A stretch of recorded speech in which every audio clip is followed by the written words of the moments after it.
My body, my choice. You can't just demand things from me, Riley. That's what Jason said. The night of our 6-week anniversary. I stood there in a burgundy satin slip I had bought especially for him. His back was turned to me, shoulders stiff, phone lit up in his hand, like I was nothing more than a ghost in our bedroom. We had been married exactly 42 days. And he hadn't touched me.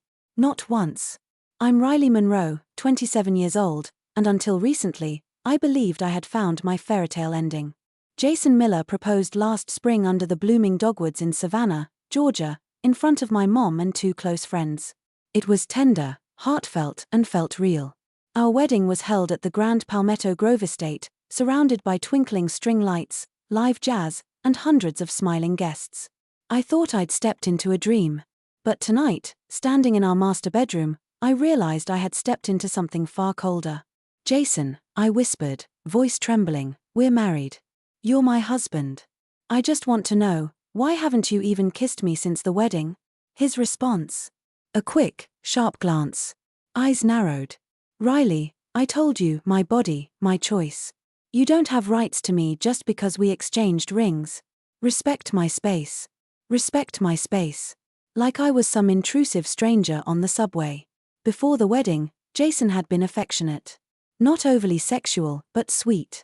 He kissed me on the cheek every morning, texted me long poetic paragraphs when I had bad days at work, even surprised me with midnight coffees just to talk. But from the moment we got back from our honeymoon in Charleston, where he feigned headaches and claimed to be too jet-lagged every night, the intimacy vanished. Gone. Like it had never existed. It wasn't just about sex. It was about closeness. He wouldn't even hold my hand. We slept like roommates, me curled on one side, him on the other, a great abyss between us. The next morning, I watched him at the breakfast counter. He looked so put together. Jason was always neat. Crisp shirts. Smooth, styled hair. He worked in private wealth consulting, or so he said. I'd never met a single colleague. Never seen a single client. I'm thinking of visiting my sister in San Diego this weekend, I said casually, watching for a reaction. Any reaction? He blinked. Oh, cool. How long will you be gone? Just the weekend. Will you miss me? I asked, already knowing the answer. A shrug. I'll survive. His indifference stung. Not because I needed constant attention, but because it confirmed what I feared. Jason seemed relieved whenever I mentioned leaving. I started watching him more closely. He spent hours on his phone. Often stepping outside to take calls. Sometimes he'd disappear for half the day claiming client meetings. I didn't want to snoop. I didn't want to be that wife. But something in my gut whispered, he's lying. So I did something I never thought I'd do. When he left that afternoon, I searched his office. Perfectly organized drawers. Empty folders. Dust-free shelves. But that perfection was suspicious. It was the kind of neatness people maintained when they didn't want anyone discovering something. I almost gave up. But then, in the trash bin, hidden beneath some receipts from a local deli, I found it. A receipt from a florist in Las Vegas. Dated 3 weeks ago. While Jason had told me he was attending a financial workshop in Salt Lake City. The receipt was for a bouquet of red roses. On the back, written in Jason's handwriting, a phone number with a Nevada area code. I snapped a photo with my phone. My hands were trembling. That night, I didn't say anything. Instead, I followed him.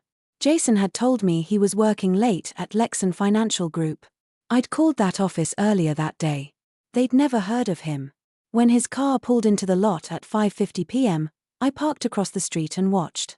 He didn't enter the building. He sat in his car, smiling and talking on the phone for nearly 15 minutes. Animated. Laughing. His hand moved as he gestured, like a man on a first date. Not like the cold, distant husband he was to me.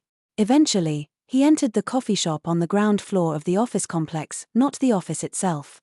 He ordered something, took out his laptop, and Saturday. It was all too staged.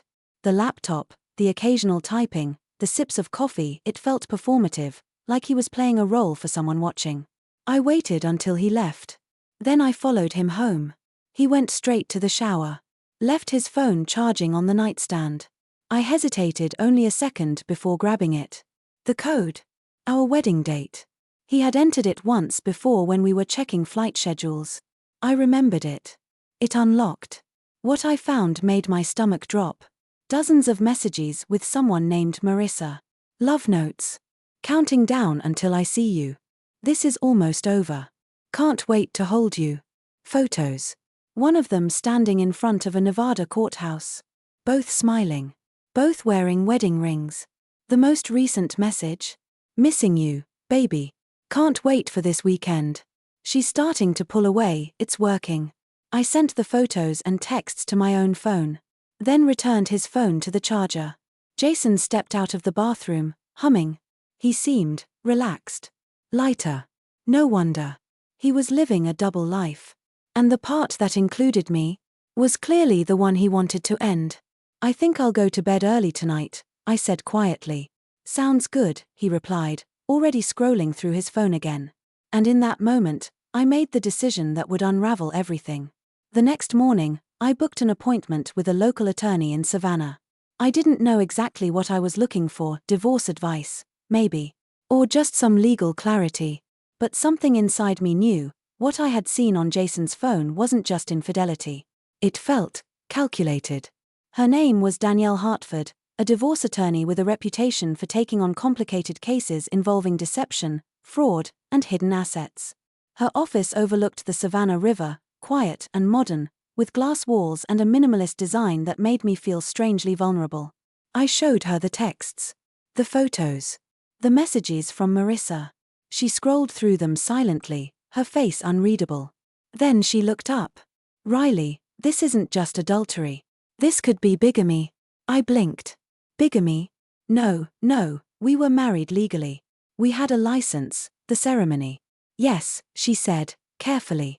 But if Jason legally married someone else before you, then your marriage is void on his end.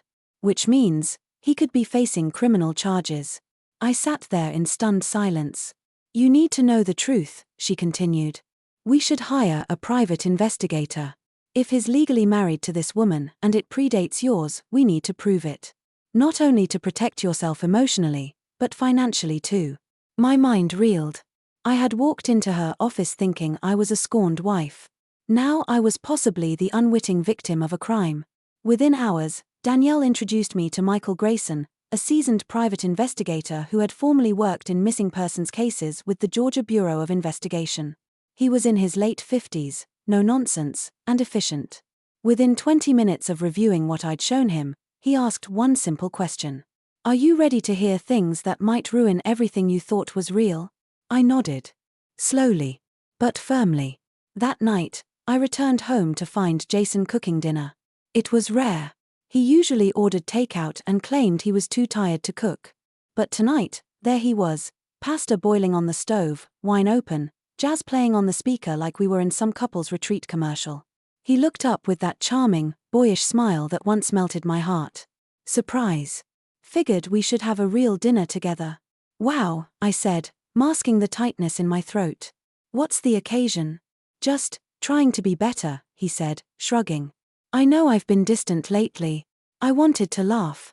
But instead, I took the glass of wine he poured and played along. We talked, small talk, nothing of substance. His job, my freelance writing gigs, some nonsense about a new documentary on serial killers.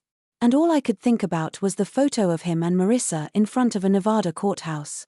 When he got up to clean the dishes, I excused myself to check emails, but really slipped into the bedroom and pressed record on the small audio device Michael had given me earlier that day. Georgia was a one-party consent state. I didn't need his permission. But part of me felt nauseous knowing I was recording my husband in our own home. Still, I needed answers. Later that night, I stood just outside Jason's home office as he took a call. The door was ajar. I pressed my back to the wall, recorder in my pocket, barely breathing. I know, babe, he said softly. I miss you too. A pause. I think she's close to breaking. She's already pulling away. I give it a week, 2 tops. She's emotionally unraveling. Silence. No, she hasn't mentioned anything legal yet. But I'm being careful. Playing the good guy. Dinner tonight, wine, the whole 9 yards. She bought it. I felt the blood drain from my face. She still doesn't suspect. If she files, it's perfect. I walk away clean. The prenup guarantees she gets nothing unless we pass the 1-year mark, and even then, only a fraction. I just need access to the trust fund first. I couldn't listen anymore. I stepped back, turned off the recorder, and locked myself in the guest bathroom. My knees gave out before I even reached the sink. This wasn't just betrayal. This was strategic, manipulative fraud. The next day, Michael called. "We've got something," he said. He'd pulled Jason's marriage records from Nevada and confirmed what Danielle feared. Jason had legally married Marissa Lowell in Las Vegas 10 months ago. 2 months before our wedding. My marriage was legally invalid. I wasn't Jason's wife. I was his target.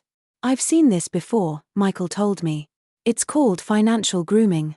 He researched you, your background, your trust fund. He courted you carefully. The lack of intimacy is common, it keeps things emotionally distant and easier to walk away. But he underestimated you. What happens now?" I asked, voice hollow. "We build a case. We catch him in the act. We prove intent to defraud, not just infidelity." That night, I watched Jason sleep. Peaceful. Innocent. How many women had he fooled this way? I had once believed this man was my soulmate. I had once imagined our kids, our growing old together, him making pancakes in the morning while I read the paper. Now, I was imagining his mugshot. But even now, even after everything I had discovered, I still didn't understand one thing. Why me? He could have chosen anyone. So what made me the perfect mark? I had a feeling I was about to find out. I spent the next few days pretending everything was normal. I kissed Jason goodbye in the mornings, texted him silly memes in the afternoon, and smiled at dinner like I was still the naive wife he believed I was. But under the surface, I was cracking. Each morning, I met with Danielle and Michael. Each evening, I gathered more evidence. Every smile from Jason felt rehearsed now, like a performance he'd rehearsed 1,000 times. And then, Michael called me with something that made my skin crawl. "He's done this before," he said. "At least twice. Different names. Different states. But the same strategy, whirlwind romance, quick marriage, access to money, and then, gone." Jason wasn't just a con man. He was a pattern. A human algorithm for emotional and financial manipulation. And every piece of it, every fake date, every soft laugh had been fine-tuned to lower my guard. But what Michael told me next was worse. His not working alone. I froze. "What do you mean?" Michael hesitated. "We tracked down Marissa's background. Her real name is Alyssa Blake, and she's not Jason's wife." "Wait, what?" "She's his sister." I dropped the phone. I sat in Danielle's office the next morning, trying to make sense of the revelation. "His sister," I said slowly. Danielle nodded grimly. "They've changed their names over the years. But their real names are Jack and Alyssa Blake. Born in Missouri. Grew up in foster care. Got separated, then reunited in their 20s. Michael slid over a manila folder. After that, they began targeting wealthy, often emotionally vulnerable women. Jack does the seducing. Alyssa plays the background, sometimes as the other woman, sometimes as the wife, depending on the con. I opened the folder. Photos. Documents. A police report from Nevada, filed by a woman who had married Jack under the name Jason Ward 4 years ago. Same pattern. No intimacy. Sudden distance. Then she discovered he'd opened accounts in her name. She got out just in time. "How is this legal?" I asked, voice shaking. "How has no one stopped them?" "They move quickly. Across state lines. Use aliases. Marry under one name, scam under another. The moment suspicion arises, they disappear. But this time," Danielle said, "they made a mistake. They chose you." "Why's that a mistake?" I asked. "Because you fought back. We decided to set a trap. I'd file for divorce exactly as Jason hoped. He'd feel victorious, drop his guard, and move to access the trust fund. The moment he did, federal agents would be ready. But we needed one more thing, proof of financial intent. Real-time access. So we let the game play out a little longer. I returned home that evening with a plan in my pocket and a weight on my shoulders. Jason was in the kitchen, humming again. "Hey babe," he said, wrapping his arms around me. "I was thinking maybe we should take a weekend trip, clear our heads." Maybe the mountains. You read my mind, I said softly. He smiled, kissed my forehead, and returned to chopping vegetables. A domestic scene so normal, it would have broken me a week ago. Now, I just wanted it on record. Later that night, I recorded him again. He was on another late-night call, unaware that I had activated the recorder tucked inside the houseplant near his office. She's softening, Jason murmured. I think the divorce will happen soon. She's pulling away emotionally. Once she files, I'll have everything in motion. A pause. No, she has no idea. Trust fund access is still restricted, but I'm working on the bypass. I'll need that signed document by next week. Another pause. Yeah. Once it's transferred, I disappear. The call ended. I sat in the hallway outside the office, biting my knuckle to stop from screaming. Everything he'd ever said to me had been part of a script. A role. An operation. The next day, I filed the divorce paperwork. Jason reacted exactly as we'd expected. He blinked twice. Then exhaled slowly. I guess I deserve that, he said with a tone of solemn defeat. I know I haven't been who you needed. He reached for me. I let him hug me. Let him think I was broken, exhausted, and ready to give up. I even cried real tears, but not for him. For who I thought he was. Michael called an hour later. We've got them under surveillance. They think you're folding. He's setting up final access points now. 3 days later, Jason submitted forged documents to the bank, posing as my legal spouse to gain access to the Glenmore family trust. It triggered our prearranged alert. Agents moved in. Jason was arrested in the parking lot of the bank. He never saw it coming. I was sitting in Danielle's office, holding a cup of coffee I couldn't seem to drink, when Michael texted me. Package delivered. Jason and Alyssa in custody. It felt like everything inside me collapsed. It wasn't joy. It wasn't even relief. It was grief. For the marriage I never really had. For the man who never existed. For the future I had imagined that was nothing more than a stage set. 2 weeks later, I attended the arraignment in federal court. Jason and Alyssa, now under their real names, stood in orange jumpsuits, shackled and silent. The charges were read aloud. Conspiracy to commit wire fraud. Identity theft. Bigamy. Financial exploitation. Jason's eyes met mine only once. And in that split second, I saw something I hadn't expected. Fear. The predator had been unmasked. His perfect little con had shattered. And I was the reason why.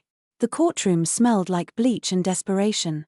Jason stood beside Alyssa, both shackled at the wrists, both stripped of the designer lives they had built like sandcastles on a beach. He looked thinner in that orange jumpsuit. Pale. Hollowed out. He wouldn't meet my eyes again. But Alyssa did. And what I saw there wasn't fear. It was calculation. Even behind bars, she was assessing me. Measuring what I knew and what I didn't. I suddenly realized that between the two of them, she might have been the real architect. The hearing lasted less than 20 minutes. Bail was denied for both. They were deemed a flight risk, especially considering the aliases and fake documents they'd used in multiple states. As they were led away, I heard Jason mutter under his breath. She was never supposed to find out. It hit me like a slap. I wasn't some accident in their plan. I was just the first one to fight back. Later that week, I sat in Michael's office, reviewing the depth of the Blake siblings' fraud. What he showed me made my skin crawl. There were 4 other women in 4 other states. Similar stories. Similar heartbreak. Some lost money. Others lost years. One had even moved across the country for Jason. Or rather, Jack. Only one had ever gone to police, and even then, she had no proof of the marriage being fraudulent. Jason had disappeared before she could act. No fingerprints. No paper trail. Just a void where a man used to be. This is what they do, Michael said, voice low. They find women who seem isolated or vulnerable. Then they love bomb them. Marry them. Drain them. I couldn't breathe. I felt a combination of anger, disgust, and deep, aching shame. How had I not seen it? You didn't fail, Danielle said, as if reading my mind. You're the one who caught him. You stopped this. I wanted that to be enough. But deep down, I knew the wreckage they left behind didn't just vanish with a pair of handcuffs. I spent the following week in silence. My phone buzzed constantly, reporters, friends, acquaintances suddenly interested in the story. Apparently, someone had leaked part of the investigation. My name wasn't mentioned, but the phrase Savannah Trust Fund bride began circulating on blogs and social media. I didn't respond. Not to anyone. Instead, I returned to the places Jason had once touched. Our wedding venue. The Riverside Cafe where he first said he loved me. Even the bookstore where he pretended to love 19th century poetry just to impress me. I walked into those memories like they were haunted houses. And every time, I found the same thing. He had never really been there. One morning, a letter arrived at my door. No return address. Handwritten. The penmanship was oddly familiar. It was from Alyssa. Riley. I know you think you understand everything. But you don't. Jason wasn't always like this. We didn't start out as con artists. We survived together. We starved together. He was my protector when no one else gave a damn if we lived or died. Yes, we lied. But you don't know what we came from. You were never supposed to get hurt. You were just supposed to help us escape. But I underestimated you. You're stronger than you look. I reread the letter a dozen times. Was it a threat? A confession? A plea? It didn't matter. Because even if she had started this journey with tragedy, it had become a choice. And choices have consequences. The next few weeks were consumed by preparations for the trial. I worked closely with the assistant U.S. attorney, providing testimony, bank statements, text logs, recordings, and every shred of evidence I had collected. Each piece was a brick in the wall closing in on Jason and Alyssa. But I also knew something else. They had likely done this to dozens more. Women who never came forward. Women too ashamed, too traumatized, or too confused to untangle the lies. So I went public. I released a statement. Not naming names, but sharing my story, the emotional manipulation, the false intimacy, the financial grooming. I didn't want pity. I wanted awareness. And within days, the inbox of the investigator's office was flooded with emails. 8 more women. Different aliases. Different weddings. Different lies. But the same faces in every photo. Jack and Alyssa Blake. Their network was far bigger than anyone had realized.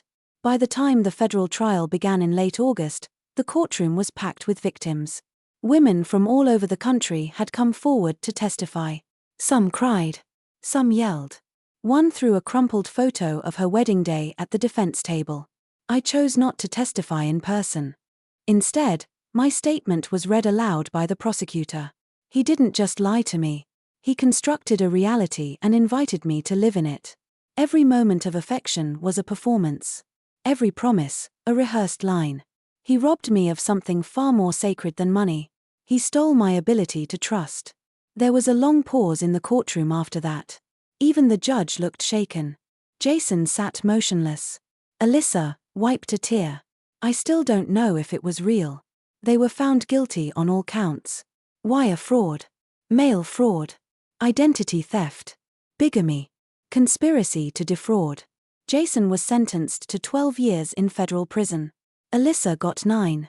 The court ordered restitution totaling over $2.3 million, most of it recoverable due to frozen accounts and seized assets. Danielle ensured my trust fund was fully protected and untouched. The justice system had done its part. But I still felt hollow. Because justice didn't fix everything.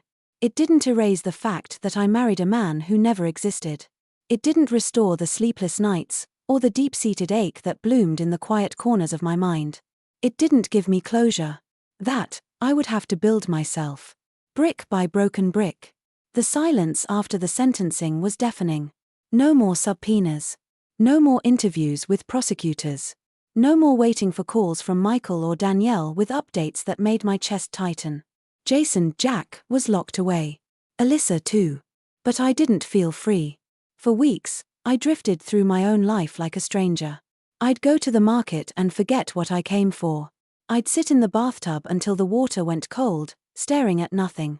I'd scroll through photos from my wedding day and wonder, was I even in love or just under a spell?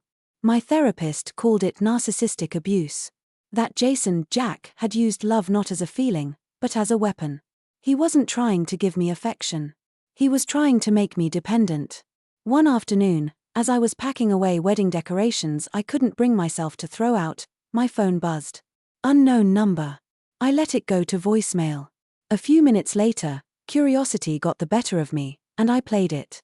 Hi, Riley, this is going to sound strange, but my name is Claire Donovan. I'm not sure if you remember me, but I think we need to talk. It's about Jack. Or Jason, as you knew him. Please call me back. I froze. Not because I didn't expect women like Claire to exist, Michael had warned me there were likely more victims out there, but because she hadn't used the word victim. She sounded calm, controlled, purposeful. I called her back. Claire lived in Charlotte, North Carolina, about 4 hours from Savannah. We agreed to meet halfway, in a sleepy little town called Augusta. I chose a quiet cafe with big windows and few people. When she arrived, I recognized her immediately, not from real life, but from one of the surveillance photos Michael had shown me during the investigation. She was taller than me, with sleek auburn hair and striking cheekbones. She wore no makeup, no jewelry, just a grey cardigan and eyes that looked like they'd seen too much. I almost married him too, she said before we even sat down. I blinked. Almost. She nodded. I met him when he was using the name Brandon Hale. He was charming. Distant, but in a way that made you want to chase him. We got engaged after 3 months. She took a sip of her tea and let the silence stretch. I ended it 2 weeks before the wedding. Something didn't feel right. He had excuses for everything. His job was vague. His life was vague. Even the way he touched me, it was like he was pretending. I thought I was crazy. You weren't, I said, quietly. She looked at me. No. But he made me feel like I was. Then she pulled a small envelope from her purse and slid it across the table. I think he left something behind with you that I was never supposed to see. Inside the envelope was a photograph. A grainy, faded picture of a woman, blonde, petite, standing next to a man who looked hauntingly like Jason. But younger. Maybe early 20s. His hair was longer, and he had a tattoo across his collarbone that I had never seen. What is this? I asked. Claire hesitated. That's his first wife. I looked up. First. She died. At least, that's what I was told. But I've never been able to find her obituary. No death records. Just rumors. Jason told one woman she died in a car crash. Another that she overdosed. Another that she left him for someone else and he was heartbroken. And what did he tell you? I asked. That he'd never been married, she said flatly. That he was waiting for the right person. I sat back, letting the photograph burn itself into my memory. How did you get this? I asked. He mailed it to me, Claire said softly. Last week. From prison. We stared at each other across the table as that sentence sank in. He mailed it to you? Why? Claire pulled out a second envelope, yellow and creased, addressed in block handwriting. No note. Just the photo. No return address. But it was postmarked from the prison where he's being held. I studied the photo again. The woman looked eerily like me. Same eyes. Same jawline. Not identical, but similar enough to raise goosebumps along my arms. Claire seemed to read my mind. I think he's trying to send a message. To both of us. A message about what? She looked down. Maybe, this was never just about the money. Maybe it was about recreating something. I felt sick. That night, I couldn't sleep. I sat on my back porch, staring at the photo under the moonlight. Was this woman real? Was she alive? Did Jack hurt her? Was he haunted by her? Or was he just trying to haunt me? I didn't want to believe that someone could be capable of this kind of layered manipulation. But Jason had proven, over and over, that his lies were not spontaneous. They were architectural. Michael called the next morning after I sent him photos of the envelope and the picture. Do not engage further, he said firmly. This is psychological warfare. He's trying to drag you back in. You've won. Don't let him reopen that door. But what if this woman? If she's real, we'll find her, he said. I'll make some calls. But in my gut, I knew, this wasn't over. Not really. Because you can imprison a man. But you can't lock away a ghost. Over the following days, Michael's investigation into the woman in the photograph came up, empty. No death certificate. No missing persons report. No match in the National Marriage Registry under Jason's real or known aliases. It was like she never existed, or like she was erased. Danielle, ever pragmatic, advised me to focus on healing. He wants to stay in your head, Riley. He wants to be the mystery you never solve. But you owe him nothing. Not even your curiosity. Still, late at night, I couldn't help myself. I kept the photo in a drawer by my bed, face down. Some nights, I would take it out. Stare at it. Ask her, whoever she was, the same questions I asked myself. Did you fall in love with him too? Did he promise you forever? And when the lies started unraveling, did you see it coming? There's a strange kind of madness that comes after survival. It's not loud. It's not dramatic. It's subtle, quiet obsessions that cling to your bones when the danger is over but the damage is still fresh. I started waking at 3 a.m., not from nightmares, but from the gnawing need to understand what really happened. Not just the facts, but the why. Why me? Why so elaborate? Why her, the woman in the photo? The unanswered questions became a second heartbeat. A low thrum in the back of my mind, always present. Michael had told me to let it go. Danielle urged me to begin again. Claire stopped returning my calls. I didn't blame her. Some of us wanted closure. Others just wanted escape. But I couldn't look away. Because this wasn't just about a con anymore. This was about a dead woman who didn't officially exist. 3 weeks after the envelope from prison arrived, I received another. This one postmarked from Lexington, Kentucky. No return address again. But the handwriting? I recognized it. Jason's. Inside was a single sheet of paper. Typed. You were never supposed to become a threat.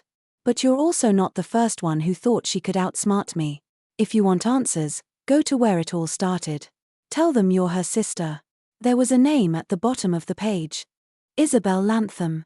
A quick search revealed an Isabel Lantham, age 24, declared deceased in 2014 in Kentucky. Cause of death, accidental overdose. No known family. She was the woman in the photo. I stood outside the Lantham funeral home in Lexington 2 days later, the wind snapping against my coat like cold breath on skin. I'd told no one I was coming. Not Danielle. Not Michael. Not even my sister, who would have screamed at me for walking right into the belly of this mystery. But I needed to see it. I needed to know. Inside, the funeral home was warm and oddly cheerful. Fake tulips, soft piano music, and a scent of lemon polish that clung to the air. An older woman behind the reception desk smiled. "Can I help you?" "Yes," I said, clearing my throat. "I'm here to ask about Isabel Lantham. I believe she was my sister." The woman's face softened. "I'm so sorry for your loss. That was a tragic case." I nodded slowly. "Can you tell me anything about her?" I never really knew her. It was a closed adoption situation." She hesitated, then said, "Well, the man who arranged her services paid in full and never came back. He said he was her husband." My stomach flipped. "Did he leave a name?" She nodded, shuffling through some old files. "It's been years, but I remember because it was so odd." He looked destroyed, but there was something strange in his eyes. Like he was grieving a person who wasn't really gone. She handed me the form. The name listed under spouse was Jackson Blake. Later that evening, I visited Isabel's grave. It was in a quiet corner of a worn-down cemetery, near a grove of maple trees. The headstone was simple. Isabel Lantham. 1990 to 2014. Forever loved. There were no fresh flowers. No signs of recent visitors. I stood there for a long time, letting the cold sink into my bones. I traced her name with my fingers, trying to imagine what kind of life she had. What kind of man she thought she'd married. Had she seen the lies too late? Or had she been the first to discover the truth? I returned to Savannah the next day with more questions than answers. Danielle was furious when she found out where I'd gone. "You can't keep chasing his past, Riley," she said, voice sharp with concern. "You don't owe him your peace." "I don't care about him," I said. "I care about the truth." But truth had become a dangerous addiction. Because what if the next letter held the final piece? What if the next envelope unlocked everything? Jason knew it. He knew exactly how to keep me tethered to him even from prison. 1 week later, The final envelope came. This time, no return address. No typed message. Just a photograph. Of me. Sleeping.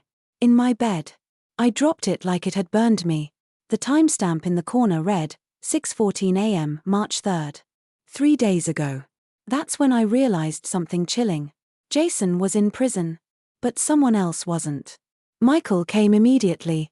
He swept the apartment, called in a surveillance team, reviewed my doorbell cam, which had been tampered with. We found boot prints in the backyard under my bedroom window. A broken stem from the rose bush outside. Whoever it was had been there. Watching. He's not acting alone, Michael muttered. There's still someone on the outside. Maybe another sibling. Or an accomplice we missed. It wasn't over. Jason was still pulling strings. Still inside my life. Still inside my home. I packed a single bag that night and left Savannah. Danielle set me up in a safe house across the state, under surveillance and with restricted communication. No phones. No social media. No access. Just quiet. Isolation. Safety. But the damage was already done. I didn't feel safe anymore. Anywhere. The man I married had never touched me. Not in the ways a husband should. But now, he was inside me in the most terrifying way. He made me question reality. Every creak in the hallway. Every glance over my shoulder. Every flicker of movement in the dark. He had trained me to doubt what I knew. 3 days into my stay at the safe house, Michael returned with an update. We found her. Who? The woman in the photo. Isabel. I blinked. But, she's dead. No, he said. That's what the record says. But Isabel Lantham is alive. Living in rural Tennessee. Different name now, new identity. We tracked her through a birthmark in one of the photos. I sat up straight. Why would she fake her death? Michael's eyes were somber. Because she was running. I sat across from Isabel Lantham, if that was still her real name, in a small diner off a county road in Columbia, Tennessee.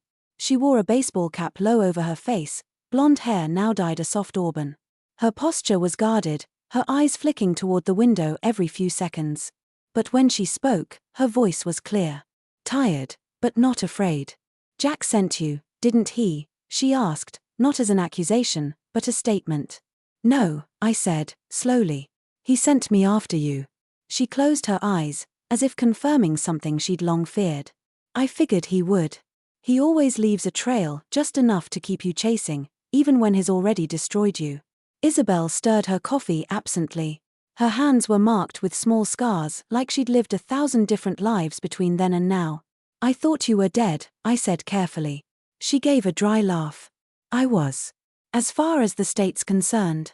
I died in 2014. Best decision I ever made. I wanted to ask 100 things at once. But I waited. And after a long silence, she began to talk. I met Jack when I was 22. He was using the name Lucas Dean. I was waitressing at a roadside diner in Oklahoma. He came in one day, said I reminded him of a girl in a photograph he lost during a flood. She smiled bitterly. Now I know it was a line. But at the time, it worked. They married 4 months later in Kansas City, just a courthouse ceremony. No guests. No rings. Just a signature and a promise of forever. But the moment we got back from the honeymoon, everything changed, Isabel said. He stopped touching me. Just like you said in your statement. He said his body was his own. That I needed to respect that. I nodded. Goosebumps pricked my arms.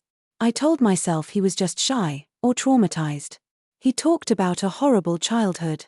Foster homes. Abuse. I wanted to fix him. Her voice cracked. But what he really wanted was access. I just inherited a small insurance payout from my grandmother. It wasn't even much less than $80,000. But to him, it was everything. She sipped her coffee, her eyes distant. I found him one night, sitting in front of the computer, forging documents. Using my name to open accounts. When I confronted him, he didn't even flinch. He just smiled. You're too soft to stop me, he had said. You'll forgive me. You'll always forgive me. That was when Isabel made the decision to disappear. She staged an overdose in a motel near Lexington, planted a fake ID, and left the state the same night. A friend helped her vanish. New name. New documents. A death certificate filed under a fake coroner's signature from a contact she had paid off. Jason never knew. Until now. I stayed gone because I thought it was the only way to be free, she whispered. But I see now, he still kept me on a string. Even in death. He sent me your photo, I said. With no explanation. Just a message. Isabel shook her head. That's his final game. He wants you to become like me, chasing ghosts. Wondering. Living in the in-between. I left Tennessee the next morning with more truth than I bargained for. The woman in the photo hadn't died. But a part of her had. Jack, had killed that version of Isabel just as surely as if he'd buried her. Just like he tried to kill me, in pieces. One gaslight at a time. One withheld truth after another. The only difference was, I lived. Not survived. Lived. 3 months passed. Jason tried to reach out from prison twice, letters, both of which I burned without opening. Alyssa was transferred to a women's facility in Ohio. Michael confirmed there were at least 11 confirmed victims now. But the story faded from the headlines. And I faded with it. I changed my number. Left Savannah. Moved to a quiet beach town in Oregon, where no one knew my name or my past. I started painting again, something I hadn't done since college. I volunteered at a women's shelter. I learned to sleep with the windows open. I learned to laugh again, too. Sometimes genuinely. Sometimes just enough to keep the ache at bay. One morning, while walking along the coast at sunrise, I passed a couple holding hands. He whispered something that made her laugh so hard she had to stop walking. And for the first time in a long time, I didn't flinch. I didn't think of Jason. I didn't feel fear. I just smiled, quietly, to myself. The final time I spoke to Danielle, she asked me if I wanted to pursue any civil cases against Jason or Alyssa. Compensation. Restitution. But I declined. Because what they tried to take from me, they never actually got. They never got my trust fund. They never got my identity. They never got me. They only got the version of me who was desperate to be loved. And she doesn't exist anymore. People ask me sometimes, when they hear parts of the story, how I could have let it happen. How I didn't see it. How I married a stranger with 2 faces. And to them I say, love isn't blind. But trust is. And when you love someone, you willingly wear the blindfold they offer because you want to believe they see you, even when you can't see them. I took off the blindfold. And I saw the truth. And now, I only walk in the light.